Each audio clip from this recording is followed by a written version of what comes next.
Hi, everybody. Welcome back to Writer's Workshop. Before we get started, let's make sure we're ready to learn. So eyes watching, ears listening, quiet as a mouse, and still like a pretzel. Okay, so the last time we met, we talked about 4 different spelling strategies.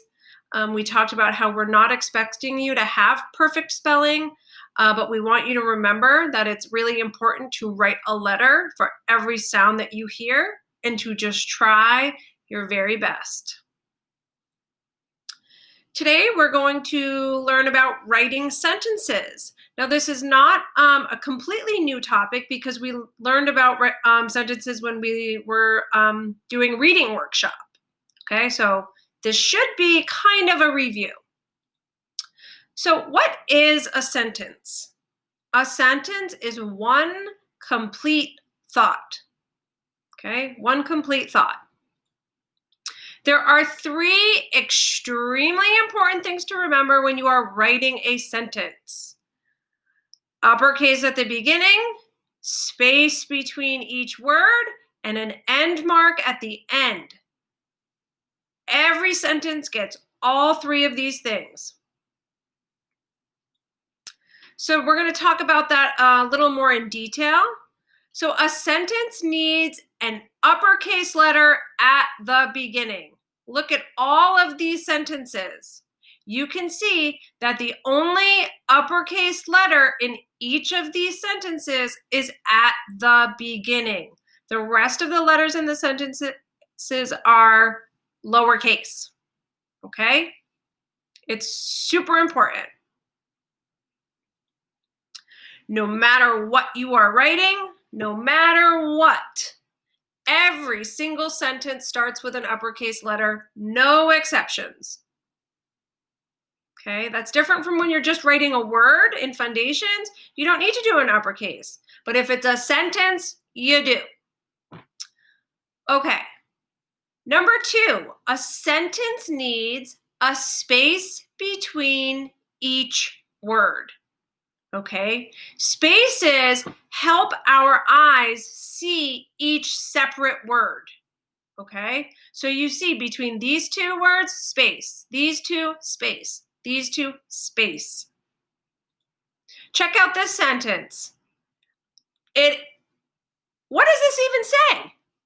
I can tell you what it says because I wrote it. It says, this sentence is really hard to read because I have not remembered to use a single space. It just looks like a whole long string of letters.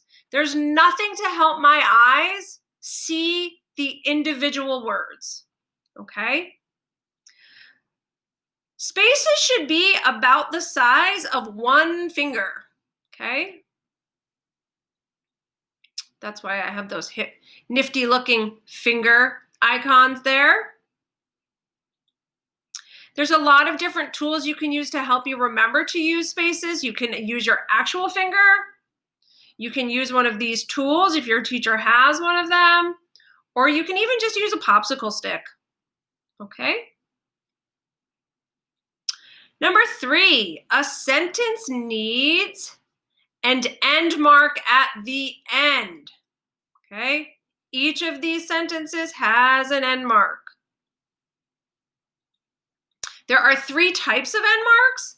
There's a period, which is the normal kind at the end of a sentence. There's an exclamation point for if something is really exciting. And there's a question mark for if you're asking a question. We're mostly going to use the period, okay?